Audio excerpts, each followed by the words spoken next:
Welcome back to the Courtswarmers YouTube channel. This is your daily best bet video for November 30th, 2021. Yesterday we saw the beginning of the ACC Big Ten Challenge. The Big Ten won both games as Iowa went into Virginia and pulled out a 1-point victory thanks to a Joe Toussaint game winner with 8 seconds remaining. In the other game, Illinois dominated Notre Dame despite being without Andre Curbelo and a fully healthy Trent Frazier. The challenge really swings into its full effect tonight as we have 5 matchups. Those games are as following: Clemson at Rutgers, Florida State at Purdue, Northwestern at Wake Forest, Indiana at Syracuse, and the headliner Duke at Ohio State. This Duke and Ohio State matchup should be fairly fascinating.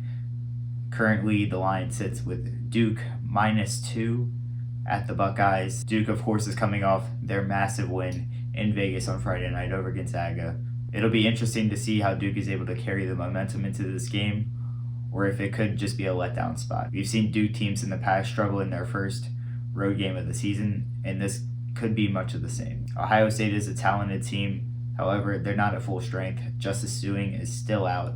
He's only played in 2 games this year. Last week, the Buckeyes played in the Fort Myers tip-off, where they defeated Seton Hall and lost to Florida on a buzzer beater. Interestingly enough, both KenPom and Torvik make Ohio State a 1-point favorite. I think this game is going to be very close. However, I do give the edge to Duke here.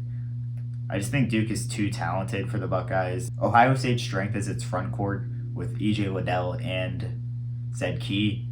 However, Duke has guys to hinder their effectiveness with Mark Williams and Paolo Banchero. I think this is a good matchup for Duke. I just think Duke's strengths also are Ohio State strengths, but Duke is just the more talented team. So I like the Blue Devils here. Recapping our best bet from last night, we had Virginia on the money line. And of course, as we said earlier, they lost at the buzzer 75-74. Virginia fell way behind in this game. They were down 21 points at the under 4 timeout in the first half. They were able to claw it back to 14 at halftime. Virginia took their first lead of the second half with 1:40 to go at 71-70. Then Jordan Bohannon came down, hit a 3 for the Hawkeyes.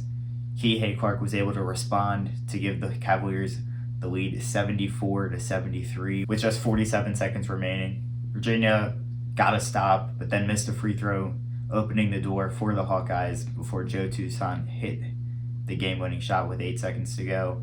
However, Virginia had an opportunity to tie. Kihei Clark missed a potential game winner, but the Cavaliers got an offensive rebound, but the putback was blocked by Connor McCaffrey, giving the Hawkeyes the victory. It's a tough loss to swallow, but looking back at the first half, it's amazing we were even in a position to have a chance.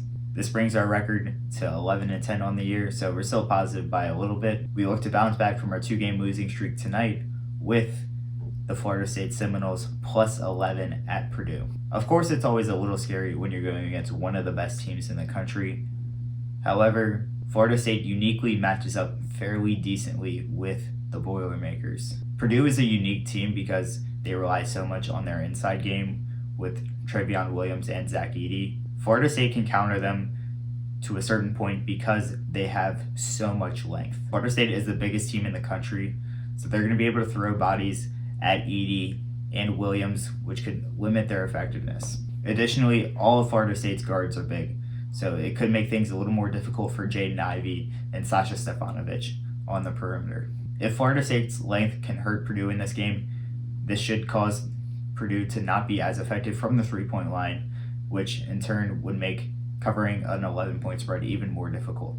Florida State's issues right now are definitely on the offensive side of the ball. While the Seminoles have been shooting the ball well, the key issue for them has been at the free throw line. The Seminoles are shooting just below 66% from the free throw line. However, Florida State's main issue has been the turnovers. They're turning the ball over around 20% of possessions. However, Purdue is a team that doesn't really force turnovers, so I think the Seminoles will be able to avoid that bugaboo. KenPom makes the spread Purdue -9, while Torvik makes it Purdue -8.4.